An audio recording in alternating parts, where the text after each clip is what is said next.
Hello and welcome to Real Film Snobs. I'm Angela Yeager. I'm pleased to have with me once again on the show, Murray McNeil. Welcome to the show, Murray. Thank you, Angela. Very happy to be here.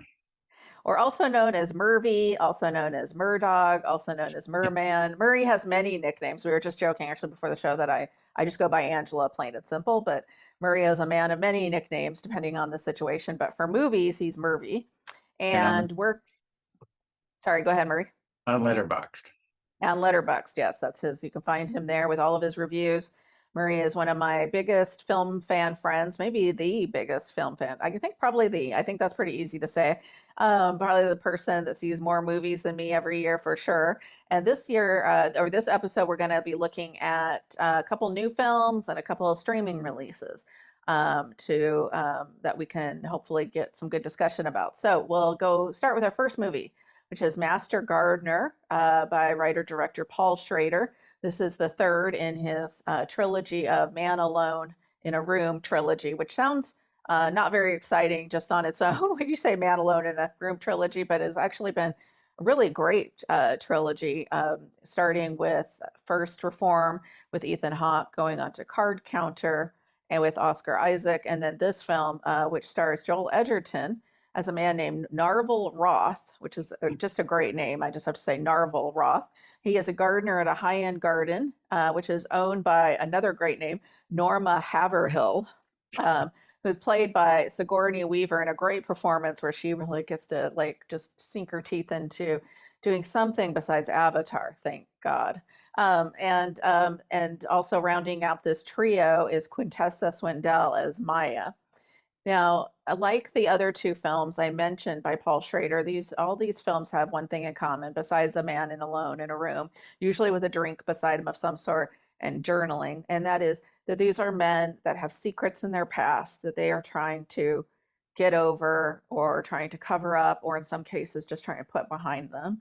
And the one in this one is quite a doozy, so I won't give it away, but I will say that the Narvel Roth character is definitely trying to get away from something that's happened in his past that's still very much with him. And his relationship with the young woman, Maya, who is, let's see, was she Norma Haverhill's? She's her niece who comes to the garden to train with him, and sort of a romantic triangle between the three of them ensues. Again, what I liked about this film, Murray, is that I didn't read a lot about it beforehand on purpose. I wanted to just go with it and not sure where it was going. And I think that was one of the joys of watching it for me, was that I had no idea where it was going. And so the first time that, we kind of learn more about Sigourney Weaver's character and Joel Edgerton's characters and their relationship, that it might be something other than employer and employee, was very interesting to me. That came as quite a surprise. I enjoyed this movie. I will say I had this whole trilogy. None of these films, in my opinion, are perfect films. None of these are like 4 or 5 star films. They all had their flaws. First Reformed, I thought the ending, I didn't love the ending. Card Counter had some tonal issues, and this one too, at times uh, almost stretches the bounds of credibility at times, and the poetic writing, I think, um, certainly is very hard to pull off. I thought Sigourney Weaver and the rest of the cast did a pretty good job with it, but I still really enjoyed it and can highly recommend it because I just loved the way he develops these characters and that I was so immersed in the story. So, what did you think? Well, of the three you mentioned, I find First Reform to be the best. I mean, Yeah. that's my 5 star. I mean, I give that the total A. And the Card Okay. Counter, I give a lesser one, but it's still in that B plus range. And Hmm. this one I find a little more problematic. The metaphor is really obvious. He doesn't, I mean, gardening is very important when you garden. You're gardening for the future, and so all these characters are full of guilt, and they want to have some sort of reformation. In it's you say "man alone in the room," but I've heard "man alone with God" as kind of a reference. But they seem to be, they're struggling to try to make their lives from some kind of past thing that they've done.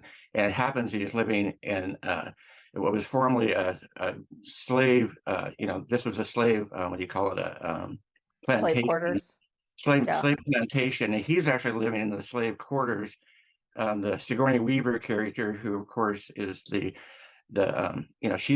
she's the inside person, she's the rich person, and she was the controlling person. She has a porch dog that she doesn't, that's what she calls him, porch dog. He's not allowed in the house.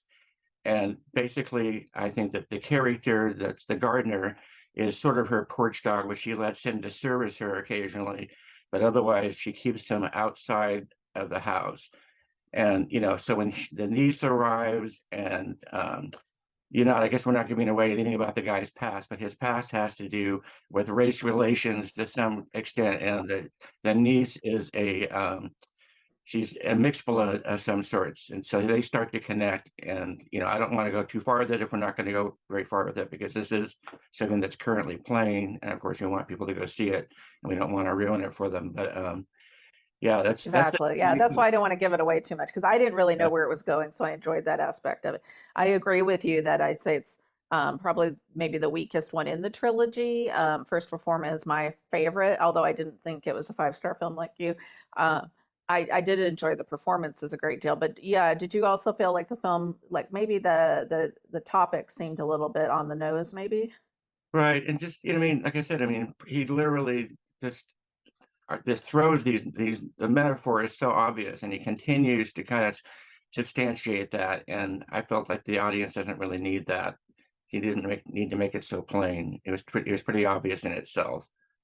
Yeah, and it's a rare compared to the other two films. I would say there's a little bit more redemption at the end.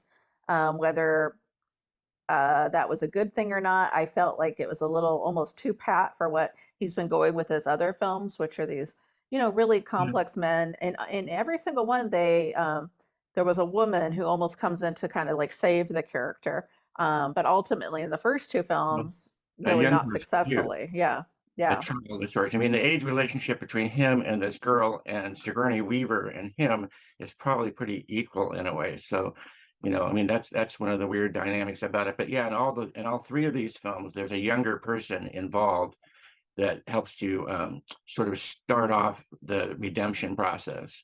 But yeah, there's definitely hope in this one. And I went back at one point and started watching all the Paul Schrader films I could get my hands on, mostly through Netflix disc. So thank you, Netflix disc. We'll be sorry to see you go, because I could watch all these films. And Schrader is a very challenging person. He's not for everybody, and the level Hmm. of his films. I mean, I had one that I rated a 3, so they can be pretty bad. But I mean, I've all of his films are disturbing. People know Taxi Driver, so that's also got a younger person he's saving, and the Jodie Foster character. So, I mean, Right. that's just the theme of his he's had all the way through. And the same challenge, really troubled men. And I mean, it's just the women are always to be saved and so forth. They're not the other than that, they're not. This is the most realized character, although I didn't feel that anyone had a real great deep character to them. What was the film, just out of curiosity, that you didn't like of Schrader's that you rated It was, lower God, when it you were was going back? something with Nicolas Cage. I mean, he made like 3 films with Nicolas Cage, and this was, I can't remember the title of it right now. Oh, So okay. I was just curious. Yeah. I it'd be fun. watched one not too long ago on Criterion Collection when it was on there called Sleep something. Oh gosh, I'm forgetting the name of it now with Willem Dafoe. Yeah, That yeah, was right. And it's another, got Susan and he Sarandon. also sits, yeah, That's a Susan good one. Light Sarandon. Sleeper. Yes, light sleeper, and that's the one where he sits. And again, it's funny he calls this a trilogy because the man in a room writing in his diary, but actually in Light Sleeper, Willem Dafoe's character keeps a diary and sits alone with Yeah. his glass of whiskey, writing it down. So he has definitely got these repetitive motifs. But yeah, I enjoyed the film. It's not a four-star film for me. I'm giving this one 3 stars, but I can recommend it. So Yeah, I have a hard time with the 4-star things. So I mean, with me, I'll just say it's a B minus for me, and that's about where I can go. okay. So whatever That that sounds would good. converge to in this in a star 4-star system, I don't know. Okay, well, why don't we go on to our next film, which I believe you're introducing? I am, and this is one that has just left theaters. I hope it's going to be on video by demand soon, but it's called Beau is Afraid. It's by Aster, which is someone who everyone has really been focusing on with Hereditary and Midsommar. And but this one is quite different, and a lot of his fans are not taking to it as well. That's the basic idea. I mean, because this is a 3-hour movie. It's in 4 distinct parts, but a son is supposed to be, he's been given a ticket to travel back to see his mother on the anniversary of his father's death. And it's important to note that his father died while ejaculating into the mother. So his birth was his father dying. And so he's supposed to be going back to see her, but things start going awry, and he's living in this apartment, and everything starts going bad. Eventually he finds out that his mother has died. And he's trying to get to her, and I mean, I can't explain this too much except that it happens.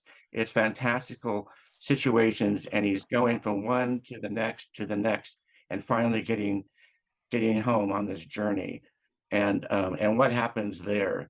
So, I mean, we can talk about this. Hopefully, we can go into this in some, I mean, obviously not great detail because it's very full of information. It We will, could spend 3 hours just talking about all the details in this movie. right. But sure, yeah, go ahead. I'm curious. Well, we saw this together, so I should note that. And so while we didn't talk about what we thought of it, we could hear each other in the theater reacting because this movie is so outrageous, and I think a good way. Um, Despite what a lot of other folks have said against the movie, I found it refreshing that he just said, I'm not going to do what I did before with kind of like horror films. This one is definitely horrific, but I'm just going for the gusto. I am going to put it all out there in this film. And I feel like he was really going for it. And I appreciated that about it. Well, A24 is the production company, and this is the most expensive thing they've ever done. They do a lot of our best art films coming out. His influences, I heard him in an interview, and he was talking about his major influences for this, whereas Jacques Tati, um, Hmm. Roy Andersson, the Swedish surrealist, absurdist filmmaker, and Buñuel.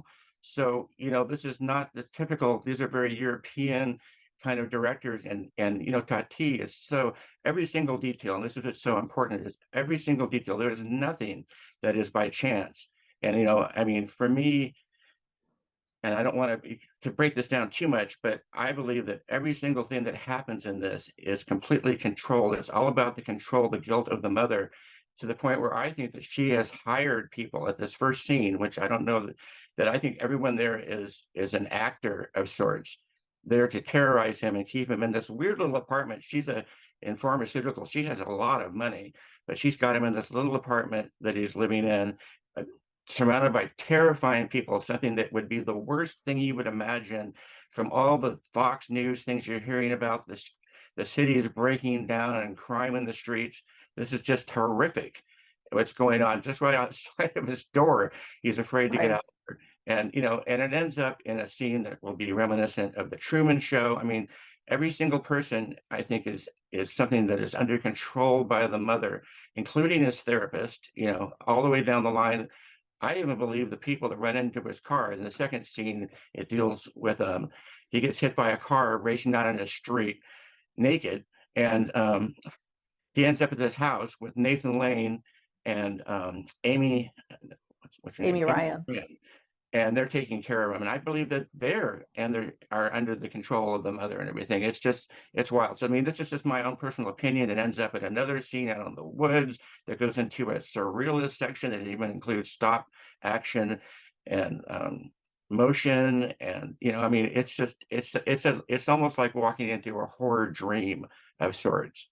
And Yeah, it's I think horror dreams the way to describe it because it's not realistic, but it feels like a dream where you're just going from kind of, when you have a dream and then you're in one scene and then all of a sudden you're just somewhere else and there's no way, you don't even know how you got there. That happens to his character a lot. He just like appears places.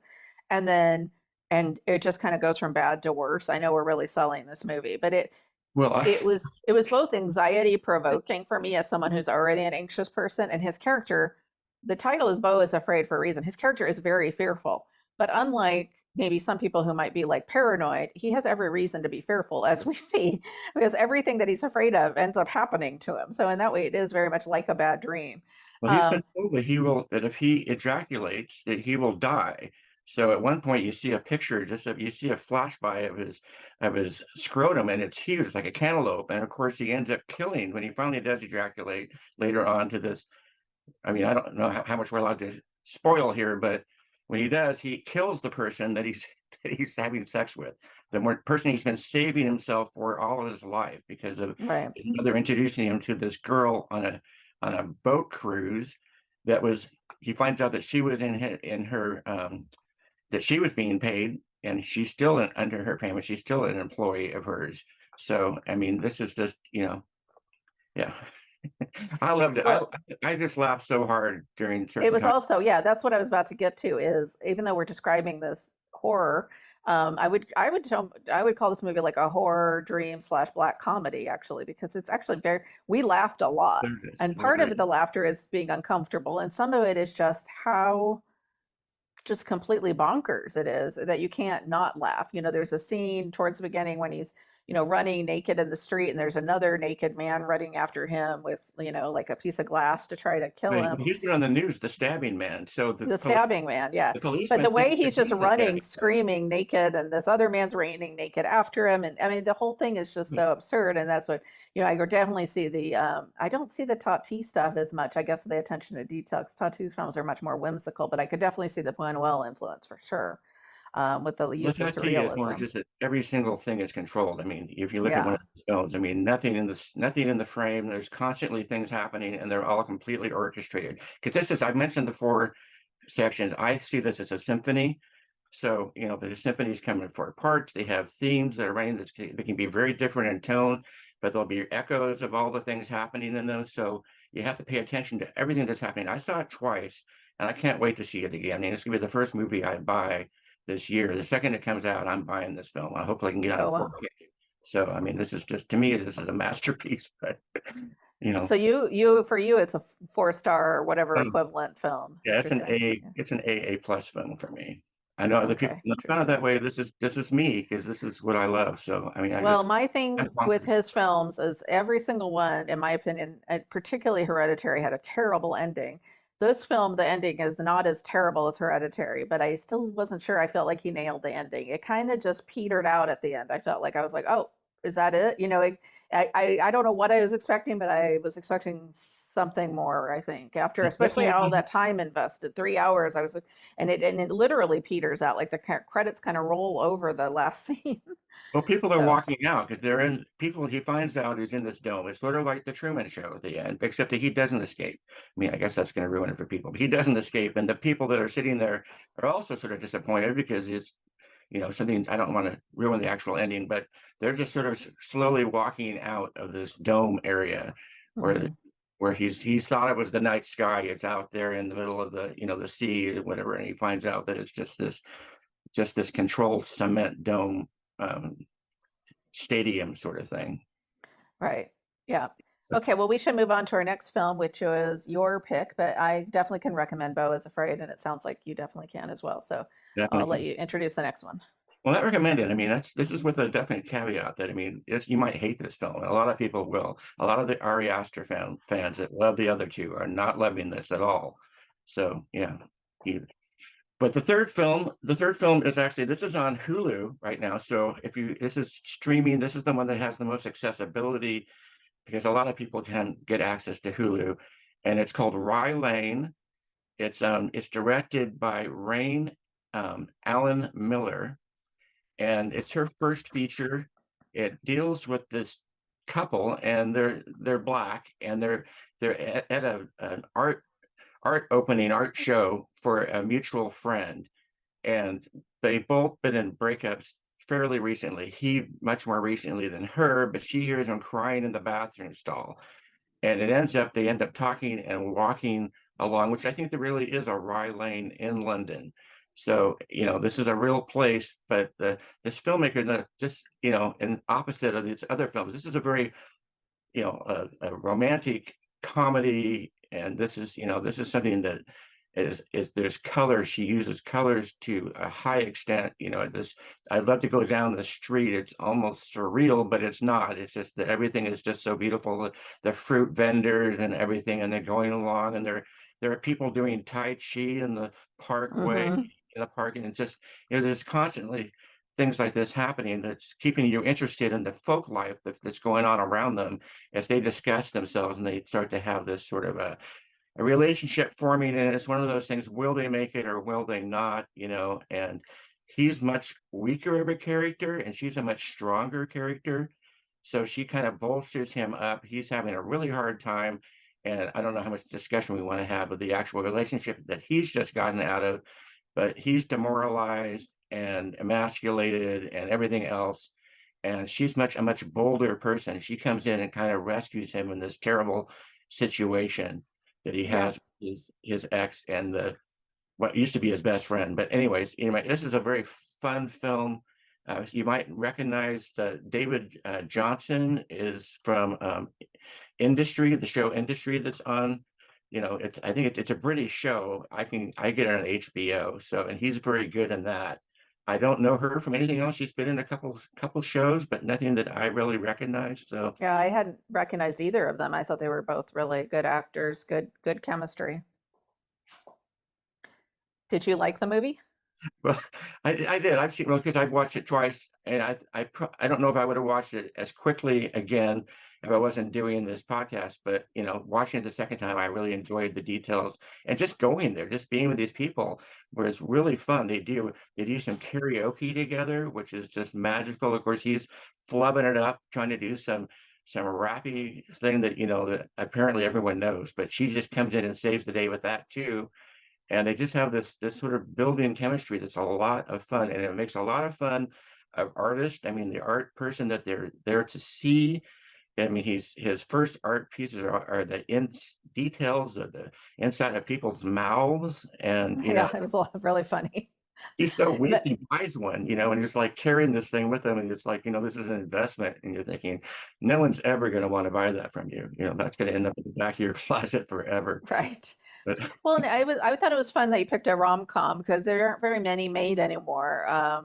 Romantic comedy movies in particular, especially ones that are actually halfway decent. A lot of, I mean, the kind of Lifetime type ones are out there. But and what I think this film does really well is that it highlights this part of London. You really get a sense of the neighborhood, like you said, the the older folks doing their Tai Chi out in the park, and as they're walking around, you just get a really great sense of the place and the community, and that was my actually favorite part of the movie. I just felt like I was sort of there with them in their community as they're going from one area to another through the marketplace and through this one shopkeeper. And now they stop at this great burrito place where, she convinced that she tries to get him to get the spicy burrito and he doesn't want to, which I think is also a metaphor for their relationship, right? She's the spicy one. He's the mild sauce guy. Love Actually. That's the Yeah, name of that's the name of yes, the and there's a cartoon. surprise cameo in it, which I Yeah, won't give it away, but it's I won't give it everyone, away a either, lot but of people's favorite English Actually. actor. So we'll just say Yeah. someone very, very famous, which really surprised me because I'm like thinking I'm watching like a low budget British rom-com, and then this person appears at the burrito place, and I was like, whoa. So we definitely have some friends that are fans of that particular actor. So yeah, I can recommend this. It's like a three-star movie. It's not a masterpiece, but considering how few romantic comedies are made these days, it's just kind of nice to have a pleasant one that's well acted, fairly well written. I mean, it's kind of obvious where it's going, but I expected It's that. it's mostly a black cast, but there's nothing in it that's trying to accentuate the fact that these are black people and any kind of It's struggles they've just, been it's through. just, yeah, it's just that's Just who people lives in that living their lives. neighborhood. And yeah, yeah, Yeah, exactly. living their lives, and I love that about it. So Yeah, I mean, I'm one of those, I would give it a B for yeah. fun, So I can recommend it for sure. It's a good little streaming pick. It's a good like Friday night date movie if you want to, call it that. So, or if you don't have a date by yourself, date with a friend. Me and my Okay, dad so we spent should move now. on because I we only have 3 minutes, and this next film is Okay. definitely one that deserves some attention. The next one is No Bears by the great Iranian director Jafar Panahi. Um, he has been banned from making movies since 2010 in Iran. And despite that, he's actually made, I think, like at least five movies since that time, Six. mostly illegally. His first film that he made since being banned from making filmmaking called This Is Not a Film, he actually smuggled in the film stock through a cake. So, Mhm. so he is definitely a director who is determined to make art despite the fact that he is being censored or not being allowed to. He plays a filmmaker. He plays himself really as a filmmaker trying to remotely make a film about two activists who are trying to flee for France. And it's right on the filming is taking place right on the border between Turkey and Iran. His character is settled, kind of put up his station in this small village in Iran, where he was told originally he would get good internet reception so that he could kind of direct the film remotely. Turns out easier said than done. Internet reception is not so great. And then he becomes embroiled in some local kind of issues and scandals that are happening in the town, which I don't have too much time to get into, so I won't talk too much about the plot because I really want to talk about why his films are important and why people should watch this movie. Right after it came out and before it premiered at Venice Film Festival last year, Jafar Panahi was imprisoned. He was originally sentenced to 10 years in prison in Iran for supporting other Iranian filmmakers who were already sitting in prison. He actually was just released on bail last month, I think, or recently. Um, he, beyond that, let's just talk about with the film. He continues to make really interesting films despite making the films essentially about himself in a way or where he's the starring character, but he's really here interrogating, I feel like, kind of the nature of the artist in a place that's so in upheaval with political issues and cultural issues and religious issues.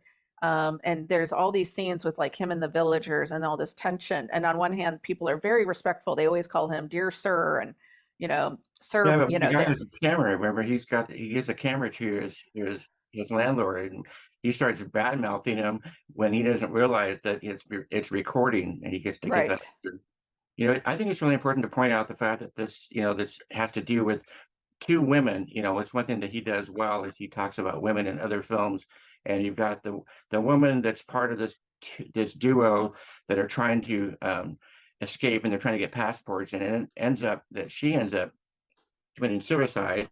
And then there's the couple, because there's a girl that's promised by an umbilical cord in the village, that's old tradition, umbilical cord, where at that point they're promised to these two people to, there's some family dispute that's going on, that is what happens, but she falls in love with someone else, and that ends up in tragedy too. So it's definitely pointing to the Yeah, women in Iran and how they're forced into these situations. And exactly. we know that since 2022, I mean, we've had this recent upheaval with the women, and he was protesting. That's how he ended up back in jail again. So, I mean, I think that's an important part of this movie. It is, and that's a good thing to point out. Thank you, Murray, because he, in his past films, the ones that got him in trouble to begin with were about women's issues in Iran, and he continues to push the envelope with this. This film is only available, as far as I know, on Criterion Channel. So if you're a true cinema lover, you should be subscribing to Criterion Channel, and you should be checking out this movie, which I give 4 stars to. So that's my first 4-star review of the show. So I give it thank I you. I give it the A. You give it the A as well. So there you go. Two top reviews from Murray and Angela. As always, check us out on our website and on our Facebook page. We're on CC Media, Scan TV, Corvallis Access Media. We have a podcast. We're on KMUZ Radio and KMWV Radio. Thank you, as always. Thank you to Murray for joining me for the show. Have a A lot great of fun. day A lot of fun. and great movies. Goodbye.